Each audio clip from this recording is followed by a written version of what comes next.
Welcome back to my channel guys at welcome din sa ating panibagong episode. Sa mga bago pa sa channel ko, mag-subscribe kayo para lagi kayong updated sa lahat ng mga in-upload natin. Itong kawayan nga palang pinapalitan natin guys ay ito yung nagsisilbing manabila ng bangka natin. Dalitan ko muna ng mahabang kawayan gawa ng maiksi na po yung palagi natin ginagamit. Malutide nga pala ngayon guys kaya ayan mababa yung level ng dagat at buti na lang nakahabol kaagad tayo na may babaan natin yung bangka bago ito tuluyang may basa. Shoutout nga pala kay June Fishing TV, kay Mego Adventure TV, kay Raps TV Vlog, kay Rinan Fishing Adventure, Burns Vlog, kay June TV Vlog, at kay Team Lagalag Channel. Ayun nga pare Chong, isang mapagpalang hapon po sa ating lahat. Time check nga pala natin ngayon ay alas 2 na po ng hapon. At nandito na po tayo sa unang spot natin na pagpapanaan. So afternoon dive yung gagawin natin ngayon. At nandito na tayo sa ating unang spot. Medyo may kalakasan yung agos doon sa unahan. Medyo wala naman. At siya nga pala pagpasensyahan yung medyo maingay sa account natin. Gawa ng malakas umihip ang umihan. May kalakasan yung hangin dito sa amin ngayon. At tingnan nyo yung sa... Ayan, so wala tayong kasama. Solo pa rin tayo. At tingnan natin yung araw kung ano yung mamahuli natin. Mga parekyok, let's go! Rubber student na guys kaya ayan nag-dive na kagad tayo. Unang dive natin, andito tayo sa mababaw na part lang. Nasa mga 6 meters lang ang lalim nito. At ito na rin yung ating warm up dive sa araw na to. At dito nakakita tayo ng indangan or mungit. Yun sana yung papanain ko kaso meron akong napansin na grouper na malapit na pala sa atin. At yun na lang yung pinana ko at ito yung ating unang isda sa araw na to. Tabudlo po ang local name ang tawag nito sa isla namin at ito po ay nabibenta ng 200 plus per kilo. Kaya medyo may kamahalan po siya gawa ng ito po ay nabibilang po sa isda na tinatawag namin na mga sari or mga first class din na isda. Pangalang isda natin guys sa araw na to ay isdang lupit po ang tawag nito sa amin. Paki-comment po kung ano ang tawag nito sa isdang ito dyan sa lugar ninyo. At mura lang po ang binta nito sa amin, nasa mga 140 or 150 lang po ang kilo gawa ng makunat po ang kanyang kaliskis kapag ito po ay inyong nilisan. At another isda natin ay lupit na ulit at medyo good size na or malaki na po siya kaya goods na rin ito pangulam natin pangdagdag sa panghapunan.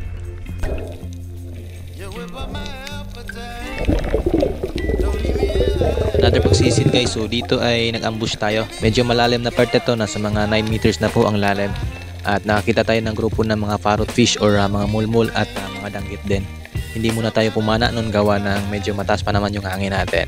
So bali dito ay nag-abang-abang muna tayo ng mga ilang segundo at nung may nakita akong pakul doon sa nahan or trigger fish mga pare chong ay yun na lang yung pinana ko. So bali dito ay nagdahan-dahan tayong gumapang hanggang sa ma-meet natin yung gap na kinakailangan natin bago natin siya panain para mahuli talaga natin or makapag-penetrate po yung ating shaft doon sa isda.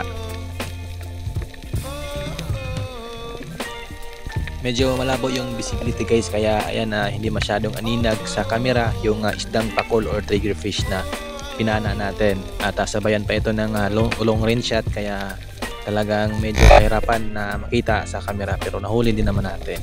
At ito yung ating pang-apat na isda sa araw na to.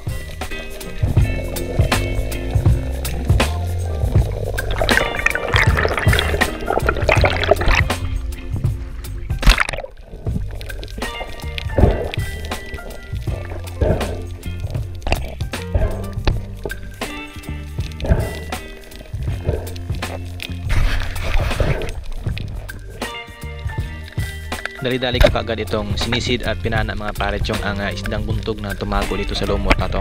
Akala ko tinamaan na, nung pagtingin ko ay hindi pa pala at sa bato tumama yung shaft natin at buti na lang hindi ganong kabaliko yung naging resulta. At sa di kalayuan ay nakita ko siya ulit at dito tumago sa ilalim ng bato na to. At sa pagkakataong ito ay napana na rin natin siya ng maayos at na-secure natin ng maayos yung ating panglimang isda sa araw na to.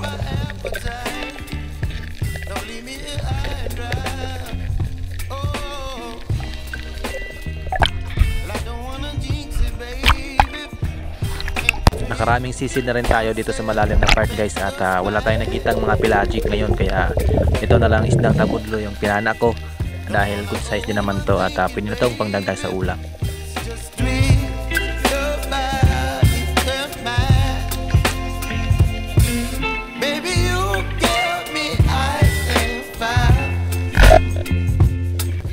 ayun guys, natamaan din natin.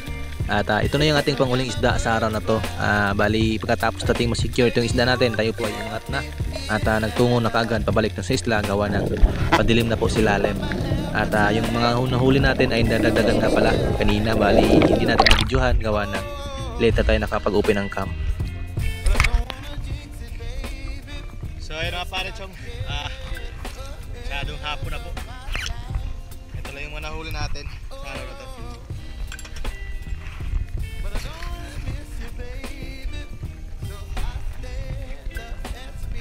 Kaunti lang, pero ayos na rin to, ulam.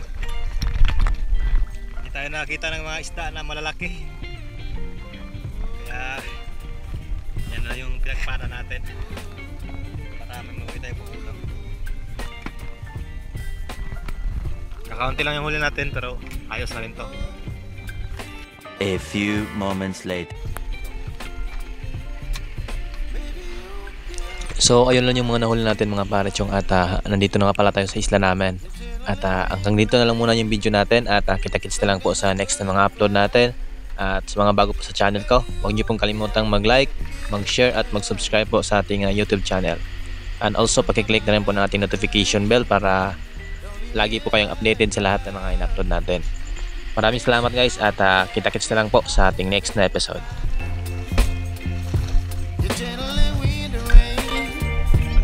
Some kind of butterfly, baby, you give me midnight.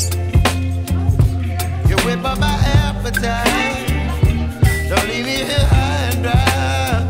Oh, Baya ice cream!